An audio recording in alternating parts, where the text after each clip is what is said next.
कैसे हैं आप लोग। आज मैं ब्लॉग की शुरुआत कर रही हूँ नए दिन के साथ।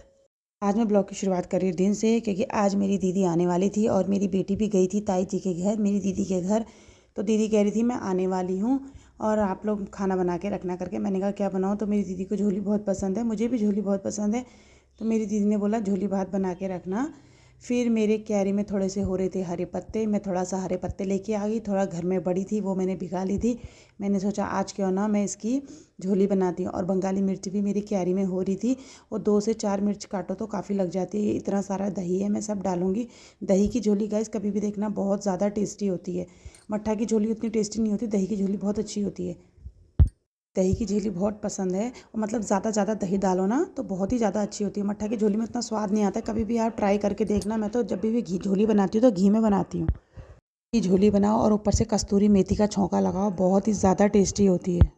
मेरी दीदी थी और मेरी बड़ी वाली दीदी का बेटा था, मेरी दीदी की बेटी थी और मेरी बेटी थी। तो उन लोगों ने फ़ोन किया था। मेरी बेटी 2 दिन से दीदी ताई जी के वहीं थी ना, तो उनने बोला कि हम आएंगे, मल्ले खाना बना के रखना। तो मेरा भी मन था चलो आज मैं झोली भात बनाऊं करके। फिर जब वो आए तो उनके आने तक मैंने खाना रेडी करके रखा हुआ था, और मैंने थोड़ा झोली बना ली। झोली में मैं आलन नहीं डालती हूँ, बेसन डालती हूँ। बेसन की झोली बहुत ही टेस्टी होती है, दही डाल के और घी डाल के। कभी भी आप झोली बनाना गाइस, कमेंट करके बताना कैसी लगी आपको झोली। बहुत ही अच्छी होती है, स्वाद में भी अच्छी होती है, खाने में भी अच्छी होती है। खाने में झोली, ये दही वाली झोली बहुत ही टेस्टी होती है। और हरे पत्ते भी मैंने डाले इसमें आज। तो मैंने दिन का खाना उनके आने तक रेडी कर दिया था।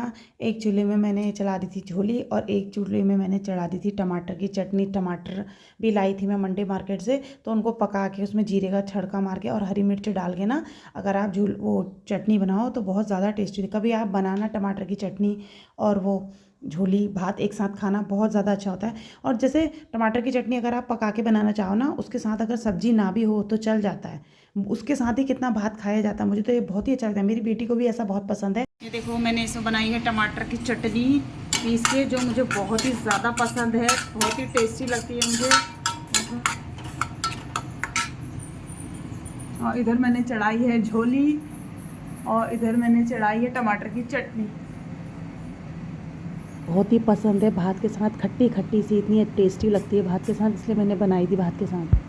खाना वाना खाने के बाद सब चले गए थे अपने अपने घर।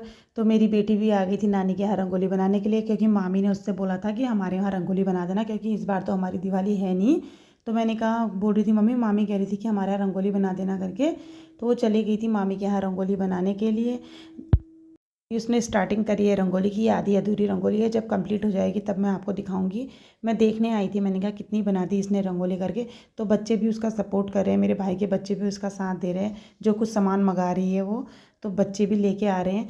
बच्चों को होता है ना, जहाँ पे मतलब कुछ वो होता है, काम होता है, जहाँ पे खिलौने होते हैं, पटाखे होते हैं, बच्चे वहाँ पे बैठ जाते हैं। तो यहाँ पे बच्चों को लग रहा होगा कुछ ज़रूरत की चीज़ें हैं करके, तो बच्चे चारों तरफ से घेर के अपनी दीदी को बैठे हैं। तो दीदी इतने दिनों बाद आई है हॉस्टल से, तो उनका भी मन कर रहा होगा हम दीदी के साथ बैठे करके। तो भाई का मेरा छोटा वाला बेटा जो है ना, वो बहुत ही वो है मौला, मतलब बहुत दयालु है। बड़े वाले को तो उतना मतलब नहीं था, छोटा वाला बहुत दयालु है। तो फिर मैं वहाँ से आ गई थी। वहाँ से आने के बाद मैंने करी शाम की तैयारी। शाम की तैयारी तैयार होने के बाद मैं चली गई थी मंदिर में पूजा पाठ करने के लिए, क्योंकि पूजा पाठ तो हमारी नॉर्मल सी थी, ज़्यादा तो कुछ था नहीं। तो हल्की फुल्की नॉर्मली पूजा जो हम डेली करते हैं वही वाली पूजा थी। तो दिया बत्ती जलाने के बाद, धूप वूप करने के बाद, मैंने बोला पहले जला लेती हूँ। फिर बच्चे तब तक रेडी हो रहे थे नीचे। फिर मैंने अपने मंदिर में जला दी थी बत्ती, धूप धाप जो भी करनी थी, मिठाई वगैरह हल्की फुल्की जो भी लेके आए थे वो मैंने रख दी थी मंदिर पे। पाठ करते करते मेरे हस्बैंड की आ गई थी वहाँ से कॉल। तो मैं अपने हस्बैंड से बात भी करी थी और दिया बत्ती भी कर रही थी, क्योंकि दिवाली मैंने उनको विश करी। और मैं आपको दिखाती हूँ, देखो हम लोग के यहाँ कैसे दिवाली मनाते हैं। आप देख सकते हैं सबने कितने प्यारे प्यारे सुंदर तरीके से अपने घर को डेकोरेट किया है। हमेशा अगर ऐसी चहल पहल रहे घर में, कितना अच्छा लगता है ना।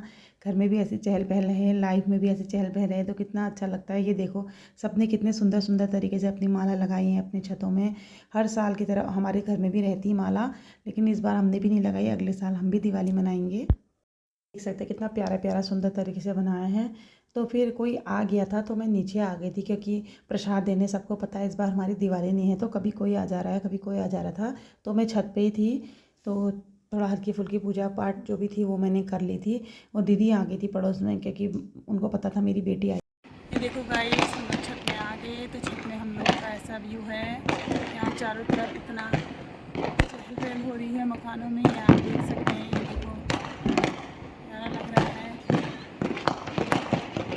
ये आप देख सकते हैं, ये मेरा मंदिर है। कुछ ज़्यादा तो मैंने सजाया है नहीं, हल्का फुल्का नॉर्मली है।